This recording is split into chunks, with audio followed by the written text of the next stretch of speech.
The new Residential Tenancies Act was introduced earlier this spring.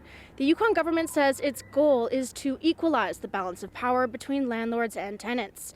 But Yukoners on both sides of the equation told CBC they don't feel empowered by the changes. The changing rules and the poor implementation of those have been quite difficult for me to keep up with. Guthrie purchased a property with tenants 5 years ago because it was the only way she could afford to buy a house.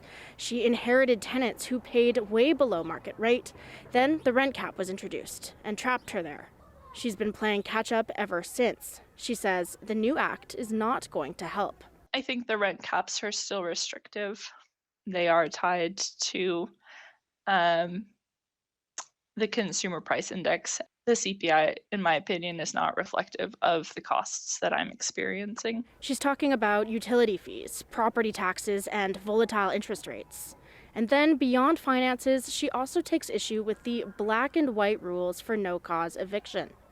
As a landlord with a young child who shares a house with her tenants, she wants more flexibility when there's safety concerns. If you have a tenant that is confrontational, it's much easier to just say, hey, here's 6 months notice.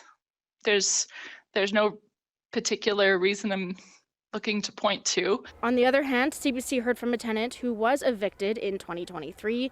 They've been intermittently homeless ever since. They said their eviction wasn't reasonable and the act didn't help.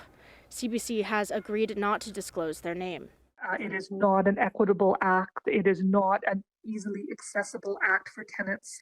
Sometimes tenants who are in low-income housing can be greatly abused by landlords, by corporate entities. The former tenant wants to see more protections for tenants in the new act, like rules for evidence so landlords can't lie about the reasons for eviction, legal or administrative supports for self-represented tenants, and security provisions to help tenants who are evicted suddenly go back and get their stuff before the landlord is permitted to dispose of it. The new Residential Tenancies Act is being debated in the Legislative Assembly.